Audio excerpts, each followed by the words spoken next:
धड़कन तेरे नाम की भाग 41। अब तक हमने पढ़ा है कि पल्लवी कहती है, ओम उस पर्वत को देख रहे हो, कितनी गरिमा से यह अपनी ऊंचाई को बनाते हुए खड़ा रहता है। आंधी तूफान मौसमों के बदलाव भी उसमें परिवर्तन नहीं कर पाते। यह सुन ओम पल्लवी की तरफ देख नहीं समझा। पल्लवी पल्लवी मैं भी उसी तरह हो गई हूँ ओम। दर्द से जुड़ी यादों के साथ मैं सारा जीवन ऐसे ही खड़ी रहना चाहती हूँ। अब आगे कुछ बुरी यादें हैं और इस बार तो कुछ ऐसी याद हैं मेरे पास ओम, जिसे अपने पास सहेजे रख सकती हूँ। मैं सिर्फ दर्श की हूँ ओम, मैं सिर्फ दर्श की हूँ ओम। तुम कभी खुश नहीं रह पाओगे ओम मेरे साथ, क्योंकि मैंने दर्श के सामने अपना समर्पण कर दिया है। मेरे पास कुछ नहीं है ओम तुम्हें देने को, ना तन और ना मन। हाँ, एक अच्छे दोस्त के रूप में मैंने हमेशा तुम्हें देखा है। तुम एक बहुत अच्छे इंसान हो ओम, इसीलिए रोज़ तुम्हें दुख देकर तुम्हारे साथ नहीं जी पाऊंगी। तुम एक बहुत अच्छी लड़की डिजर्व करते हो ओम। देखना, बहुत जल्द वो तुम्हें मिल भी जाएगी ओम। पल्लवी को इस तरह बोलते देख, पल्लवी ऐसे मत कहो, मैंने तुम्हारे साथ कितना कुछ सोच रखा है। पल्लवी फिर से उसे समझाते हुए, ओम तुम मेरे साथ 3-4 सालों से हो, लेकिन तुमने बदलते देखा मुझे नहीं ना। और तुम तो अपना जीवन मुझसे बांटना चाहते हो, लेकिन मैं तुम्हें तुम्हारी पत्नी बनकर कोई सुख नहीं दे पाऊंगी। तुम यह शादी मत करो ओम। ओम लेकिन मेरे मॉम डैड तुम्हारे घर आ चुके हैं, तुम मुझे फ़ोन पर यह बात बता सकती थी। पल्लवी सच कहूँ तो तुम्हारी ऑडियो सुनने के बाद मैं भी सेल्फिश हो गई थी। दर्श को खुद से दूर रखने का यही एक उपाय मुझे नज़र आया। मैं अगर ऐसा नहीं करती ओम तो दर्श चित्रा से सगाई तोड़ देता। आज तुम्हें यहाँ देखकर उसे यकीन हो गया कि हम दोनों शादी करने वाले हैं। पल्लवी फिर से ओम से एक फेवर चाहते हुए, ओम एक और हेल्प कर दो मुझे। ओम क्या पल्लवी, तुम चित्रा को फ़ोन कर यह बताओ कि कल हमारी शादी है। ओम लेकिन पल्लवी तुम ऐसा क्यों कर रही हो, जब आज भी तुम दोनों एक दूसरे से प्यार करते हो तो तुम ऐसा उसके साथ क्यों कर रही हो पल्लवी। ओम हमारी लव स्टोरी भी अजीब है ना, कभी मिलने देगी और ना एक दूसरे से बिछड़ने देगी। दर्श का चित्रा के साथ आगे बढ़ने में ही सबकी खुशी है ओम, और तुम्हारी खुशी पल्लवी एक ठंडी आह लेते हुए, मेरी खुशी सिर्फ दर्श में है। आदि से अंत तक बस उसमें डूबी हूँ मैं ओम। ओम इतना प्यार करती हो पल्लवी उसे, तो फिर उससे अलग का रास्ता क्यों चुना। पल्लवी मैं सब बता दूंगी ओम तुम्हें, पहले चित्रा को कॉल करो मेरे सामने। ओम पल्लवी के कहने पर चित्रा को फ़ोन कर यह बताता है कि कल उसकी और पल्लवी की शादी है, लेकिन उसका दिल यह नहीं मान रहा था। चित्रा को बताने के बाद ओम पल्लवी से, पल्लवी तुम्हारे कहने पर मैंने फ़ोन तो कर दिया है, लेकिन कभी अगर उससे मुलाकात हो तो क्या कहूँगा उससे। पल्लवी मैं नहीं जानती तुम क्या कहोगे, लेकिन अब थक चुकी हूँ ओम खुद से लड़ते लड़ते। जितना हो सके ओम तुम भी उन सब से दूर रहो। ओम पल्लवी के कंधे पर हाथ रख वहीं पहाड़ी टीले पर बैठते हुए, तुम्हारा यह अंतिम फैसला है कि तुम मुझसे शादी नहीं करोगी। पल्लवी उसकी तरफ देख चुप तो रहती है, लेकिन ओम ने उसकी आंखों में देख लिया था कि वह क्या कहना चाहती है। ओम लेकिन मैं अपने मॉम डैड को कैसे बताऊंगा पल्लवी, वो तो तुम्हारे घर में बैठे तुम्हारा इंतज़ार कर रहे हैं। पल्लवी मैं जानती हूँ ओम, उसके लिए मुझे बुरा भी लग रहा है। मैं घर में जाकर सबको बता दूंगी ओम। नहीं पल्लवी, तुम्हें बताने से शायद बात बिगड़ सकती है, मैं सोचता हूँ कुछ। तब तक फिर पल्लवी की तरफ देख ओम इत्मीनान से पूछते हुए, एक प्रॉमिस कर सकती हो मुझसे। पल्लवी कहो ना ओम, क्या प्रॉमिस करवाना चाहते हो। ओम रजिस्ट्रेशन कर लो मेरे साथ। पल्लवी ओम यह क्या कह रहे हो, सब कुछ जानने के बाद भी तुम ऐसा कैसे बोल सकते हो। ओम उसकी आंखों में खौफ देख, पल्लवी तुम पूरी बात तो सुन लो। पल्लवी क्या सुनूं ओम, अब भी कह रहे हो कि रजिस्ट्रेशन करवा लो। ओम अपने चेहरे पर दुख और जुदाई बर्दाश्त करते हुए पल्लवी के सामने, हाँ रजिस्ट्रेशन करवाने की ही बात कर रहा हूँ, कि अगले जन्म में तुम सिर्फ मेरी होगी। वहाँ किसी दर्श को तुम मेरे आने के पहले इंटर करने नहीं दोगी। जब तक मुझसे ना मिलो कोई तुम्हारे दिल तक नहीं पहुँचेगा। या रजिस्ट्रेशन करवा लो मेरे साथ, तब भी इस जन्म में मैं तुम्हारी बात मानने को तैयार हूँ। पल्लवी ओम की बात सुनकर रोते हुए भी भुपक कर हंसती है। उसकी तरफ देख थोड़े हंसते हुए, यह रजिस्ट्रेशन होता है कहाँ ओम, ज़रा यह तो बता दो। ओम उसके दिल पर हाथ रख, यहाँ यहाँ करवाना है रजिस्ट्रेशन। पल्लवी ओम की इस बात पर उसकी अच्छाई और भोलेपन को देख, ओम तुम खुद नहीं जानती हो कि तुम कितनी अच्छी हो। ओम उठते हुए थोड़े मजाक में अपने दर्द को छुपाते हुए, तुम यह मस्का ना लगाओ तो ही अच्छा है। पल्लवी अगर मैं अच्छा होता तो तुम मेरे सामने ना बैठ मेरे पास मेरे साथ होती। पल्लवी ओम की तरफ देख, ओम मुझे माफ़ कर दो प्लीज़ ओम, जिसकी आंखें भी भीग रही थीं। पल्लवी से पता नहीं पल्लवी मैं कैसे जीऊँगा, लेकिन तुम्हारे प्यार और उसके दर्द के सामने मैं हार गया पल्लवी। मेरा प्यार तुम्हारे सामने बहुत कम पड़ गया है पल्लवी। तुम बहुत अच्छी हो पल्लवी। पता नहीं दर्श चित्रा से सगाई करने को क्यों मान गया। फिर भी जो भी है पल्लवी, अपना ध्यान रखना। तुम पल्लवी, तुम मेरी चिंता मत करो ओम। अब यह सोचो कि घर में जाकर क्या कहोगे। ओम डोंट वरी, मॉम को पहले ही शक था कि तुम मुझसे शादी नहीं करोगी, लेकिन बस मेरे लिए यहाँ तक आई हैं वो। अब देखो ना, घर पहुँचते ही ना फ़ौरन लड़की ढूंढने लगेंगी और मुझे उससे शादी भी करनी होगी, क्योंकि यह प्रॉमिस उन्होंने पहले ही ले लिया था मुझसे। पल्लवी, बहुत किस्मत वाली है तुम्हारी माँ ओम, जिसे तुम जैसा बेटा उनके पास है। ओम सीरियस मूड में पल्लवी को देख, और मैं क्या किस्मत वाला हूँ पल्लवी, ओम की बातों को समझते हुए। तुम्हें बहुत अच्छी बीवी मिलेगी ओम, देखना तुम्हें पता भी नहीं चलेगा कि तुम कभी किसी पल्लवी को भी जानते थे। ओम चलो देखते हैं अब आगे क्या किया जाए। कम से कम मॉम डैड से मिल लो तुम पल्लवी, नहीं तो उन्हें बुरा लगेगा। पल्लवी चलने का इशारा करती है। ओम फिर से गाड़ी ड्राइव करता है। ओम और पल्लवी के घर जाता है। ओम के मॉम डैड पल्लवी के घर में बैठे पल्लवी का इंतज़ार कर रहे थे। उनकी खातिरदारी शारदा कर रही थी। तब तक चौधरी जी भी आ चुके थे। चौधरी जी को तब समझ आया जब मिस्टर मित्तल ने उन्हें अपने बेटे के बारे में बताया और पल्लवी का हाथ मांगा। चौधरी जी यह सुन उन्हें पल्लवी और दर्श के रिश्ते के बारे में बताने ही जा रहे थे कि शारदा ने बात को वहीं दबाते हुए रमाकांत को चुप रहने के लिए इशारे से कहा।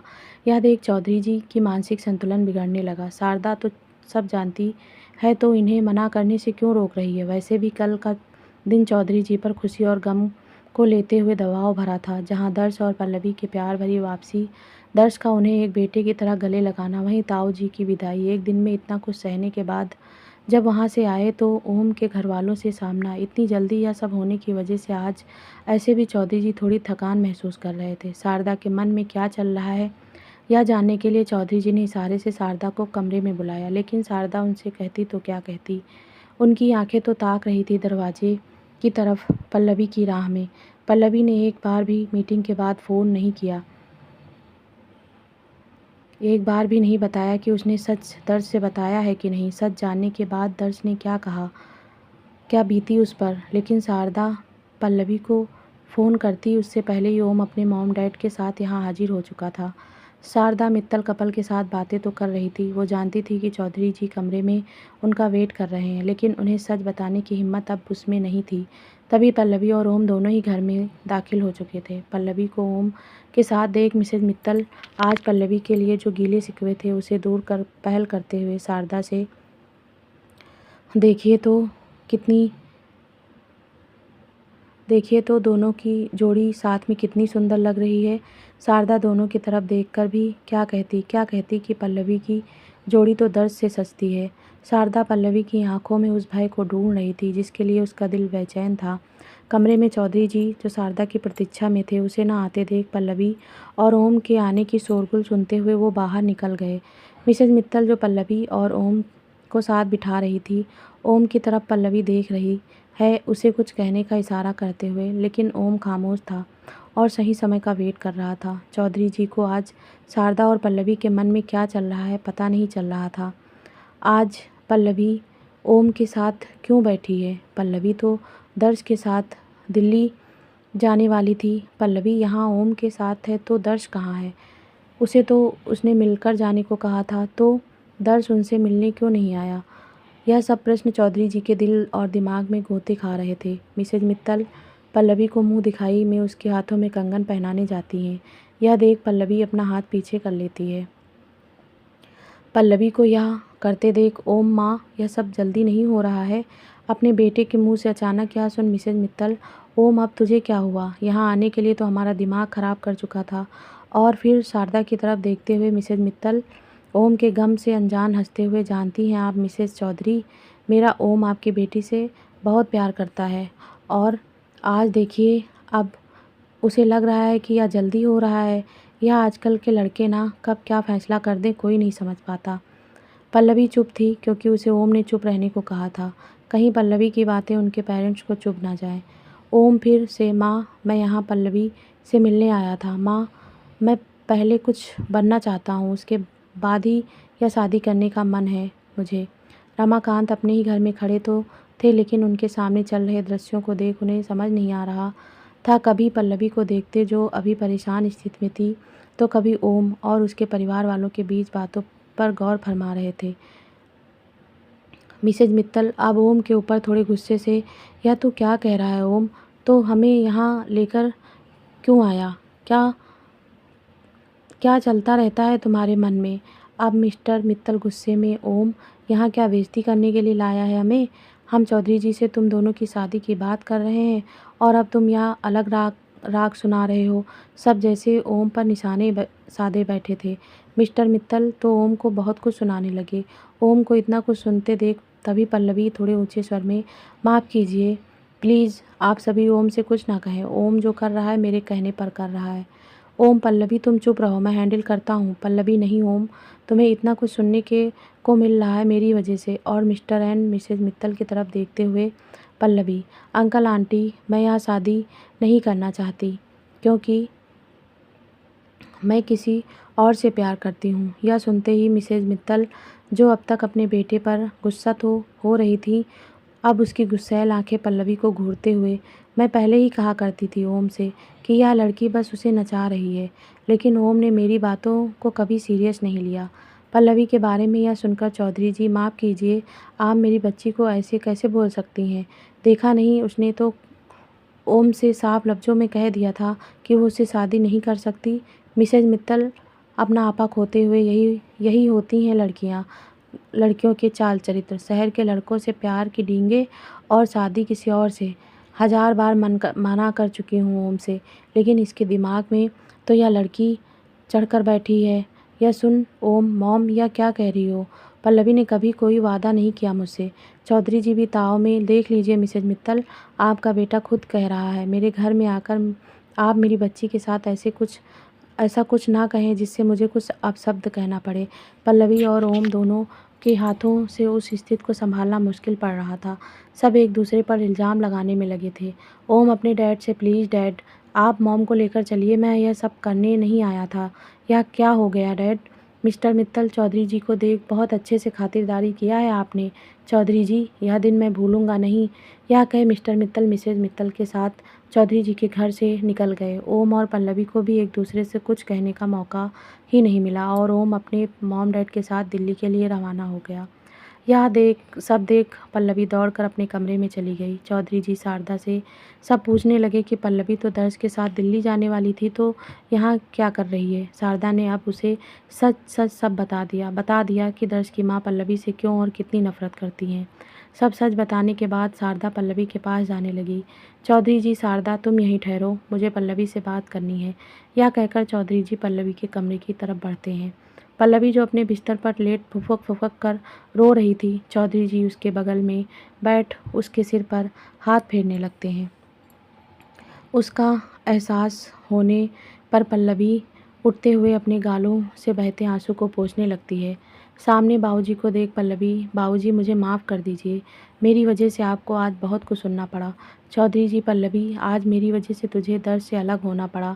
तुम ठीक कह रही थी उस दिन कि मैं अच्छा बाप नहीं बन पाया। पल्लवी उस बाबूजी को देख जो अब शायद इस बोझ को उठाने में सक्षम नहीं थे। एक बाप होने के नाते आज खुद को बेबस महसूस कर रहे थे। पल्लवी, बाबूजी ऐसा मत कहिए, मैं उस दिन गुस्से में कह गई थी। चौधरी जी, पल्लवी इंसान गुस्से में जो कहता है ना, वो उसके दिल की आवाज़ होती है जो कहीं ना कहीं उसके भीतर पनप रही होती है। तुम बहुत पहले से ही पहले से ही जानती थी, लेकिन साहस उस दिन जुटा पाई। पल्लवी रोते हुए चौधरी जी के हाथ को पकड़, बाबूजी ऐसा मत बोलो, मैं जानती हूँ आपको मैंने बहुत दुख दिया है चौधरी जी। नहीं पल्लवी, दुख का कारण तो मैं बन गया हूँ अपने बच्चों की ज़िंदगी में। आज मेरी वजह से दर्श तुम्हारी ज़िंदगी में नहीं है। ना मैं माधवी के साथ गलत करता, ना आकाश अपने माँ बाप को छोड़ जाता, और ना दर्श की माँ तुमसे नफरत करती। मैं पल्लवी बाबूजी के मुंह पर हाथ रख, बाबूजी। चौधरी जी हाथ हटाते हुए, हाँ पल्लवी, तुम्हारी माँ ने अभी बताया मुझे पहले बताती पल्लवी, तो तुम दोनों की खुशी के लिए मैं भीख मांगता दर्श की माँ से। पल्लवी, बाबूजी ऐसा मत कहिए चौधरी जी। पल्लवी, दर्श बहुत अच्छा लड़का है और तुमसे बहुत प्यार भी करता है। ना तुम खुश रह पाओगी और ना वो पल्लवी खामोश थी क्योंकि या तो वो भी जानती थी कि दोनों की खुशी एक दूसरे के साथ है। चौधरी जी पल्लवी, आज ओम के साथ भी ठीक नहीं हुआ बेटा। उनके पेरेंट्स और हमारे बीच गलतफहमी ज़रूर पैदा हो गई। अब पल्लवी हाँ बाबूजी यह कहकर अपने फ़ोन से अपना सिम निकाल लेती है। चौधरी जी पल्लवी को देख रहे थे खड़े होकर। वहाँ शारदा आकर पल्लवी, तू यह क्या कर रही है? पल्लवी आंसू पोंछे, माँ अगर कोई मुझसे मिलने आए तो कह देना कि मैं नहीं रहती यहाँ, मर गई हूँ इस दुनिया के लिए मैं। शारदा की आंखों में पल्लवी का दर्द झलक रहा था। पल्लवी मेरी बच्ची, पल्लवी माँ की तरफ देख, प्लीज़ माँ मुझे कुछ दिन अकेले छोड़ दो। मैं यहाँ हूँ या किसी को पता नहीं चलना चाहिए। अब वर्तमान में मैंने एक दो बार उसे कॉल किया था दर्श, लेकिन उनका फ़ोन स्विच ऑफ था। इतना कुछ कहने के बाद ओम ने एक गहरी सांस लिया और दर्श को देखने लगा, जो वहीं बैठा ओम से पल्लवी के बारे में सुन रहा था। आंखों में पानी का समंदर था। कभी इस उदास से चेहरे पर एक दर्द भरी मुस्कान आ रही थी तो पल्लवी के दर्द से उसे भी उस दर्द का एहसास हो रहा था। अपनी आंखें बंद कर वो कुर्सी के ऊपर अपना सिर रखने लगा। दोनों की ही कॉफ़ी वहाँ पड़े पड़े ठंडी हो चुकी थी। ओम उसकी हालत को समझकर, दर्श तू ठीक तो है ना? दर्श अब भी उसी स्थिति में था। ना कुछ बोलते बन रहा था उससे और ना कुछ सोच पा रहा था। बस आँखों के दो किनारों से जो पानी बह रहा था उसका दर्द ओम को भी दिख रहा था। ओम यह देख, जानते हो दर्श, आज तुम्हें यहाँ देख मुझे खुशी नहीं हुई। मुझे पल्लवी का वो चेहरा याद आ गया जिसमें सिर्फ तुम्हारी चमक थी। इतना प्यार तो शायद मैं भी उससे नहीं कर पाया। वो आज भी अकेली ही होगी दर्श, क्योंकि वो इस जन्म में क्या, किसी दूसरे जन्म में भी किसी के हाथ को नहीं थाम सकती। लेकिन कितना अंतर है तुम्हारे और उसके प्यार में। मुझे तो अब पल्लवी की किस्मत से जलन होती है दर्श। उसने क्या तुम में देखा कि वो मेरा हाथ नहीं थाम पाई? चलो, एक बात उसने ठीक कहा था कि मेरी ज़िंदगी में कोई एक अच्छी लड़की ज़रूर आएगी, और वो मुझे मिल भी गई खुशबू के रूप में। लेकिन आज तुम्हें देख पल्लवी की किस्मत पर अफ़सोस ज़रूर हो रहा मुझे।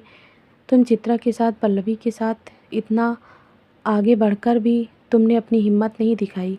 कैसे कैसे हो गया दर्श तुमसे?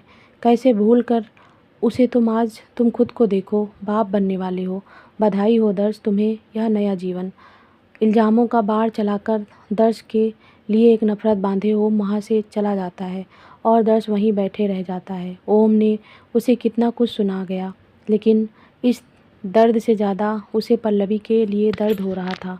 कुछ देर वहाँ बैठने के बाद दर्श किसी एकांत जगह पर जाकर अपने चेहरे को छुपाते हुए अपनी आंखों में उस याद के दर्द को महसूस करने लगा जिसे वो सहेजे रखा था। बहुत देर तक अकेले बैठने के बाद दर्श घर जाने के लिए एयरपोर्ट निकलता है। घर पहुंचकर दर्श अपने कमरे की तरफ जाता है, जिसे देख पद्मा, आ गया मेरा लल्ला।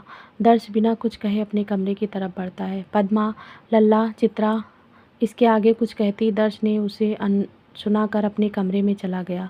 पद्मा वहीं खड़े रोज़ की तरह आज भी बिना कुछ कहे अपने लल्ले को जाते हुए देखने लगी। उस लल्ले को जो आज उससे पास होकर भी उससे काफ़ी दूर था। उसकी आवाज़ सुनने के लिए वो तड़पती रहती है। उसकी गोद में सिर रखे दर्श को वर्ष बीत चुका था।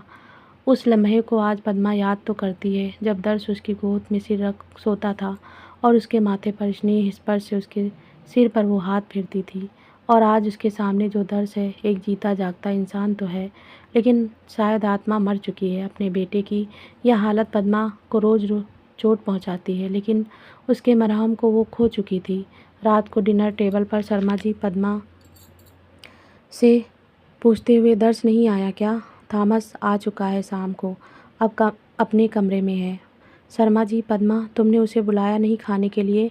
पद्मा, नहीं खाएगा वो, और वैसे भी यहाँ इस टेबल पर रहकर भी कभी आपको महसूस हुआ कि वो यहाँ हम सबके बीच मौजूद है? शर्मा जी बस पद्मा को देखते रह गए। पद्मा के मन में जो था उसे तो वो कह गई।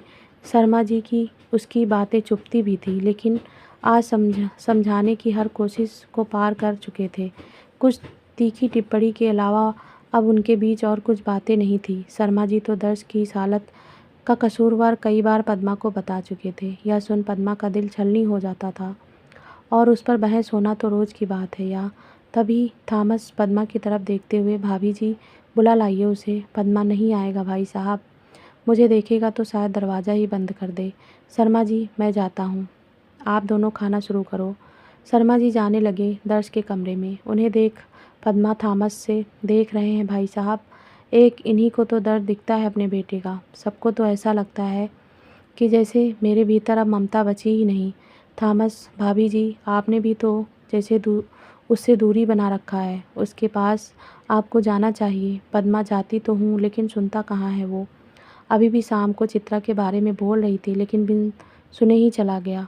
थॉमस, भाभी जी दर्श टूट कर बिखर चुका है, जी तो रहा है बस अपनी सूरत आप सबको दिखाने के लिए। पद्मा, भाई साहब, थॉमस उदास स्वर के साथ, जब से आया है इंडिया से कुछ नहीं बचा है उसके पास। भाभी जी आप उससे कुछ कहती क्यों नहीं? पद्मा अपने गम भाई साहब को कहते हुए, कैसे कहूँ, जब भी कुछ कहने जाती हूँ तो कोई ना कोई बहाना बना देता है।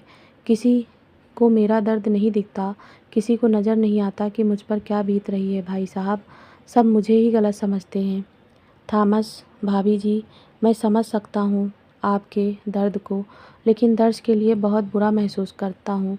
उधर शर्मा जी दर्श के कमरे में कमरे की लाइट को जलाते हुए, लाइट जलते देख दर्श अपनी आंखों पर तकिया रख लेता है। रोशनी से बचने के लिए शर्मा जी दर्श के पास जाकर, दर्श नीचे खाने की टेबल पर नहीं आया बेटा?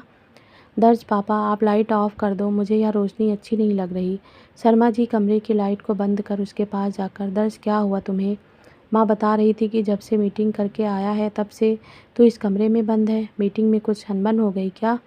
दर्श खुद को संभाल नहीं पाया और एक बार में ही अपने दर्द को जाहिर करते हुए, पल्लवी ने ओम से शादी नहीं की है पापा, आज ओम मिला था। पल्लवी ने सिर्फ माँ की खुशी की खातिर मेरे सामने यह ढोंग किया था कि वो ओम से शादी कर रही है। पापा मैं उसके पास जाना चाहता हूँ, उससे मिलना चाहता हूँ। पापा मैं क्या करूँ, कुछ समझ नहीं आ रहा।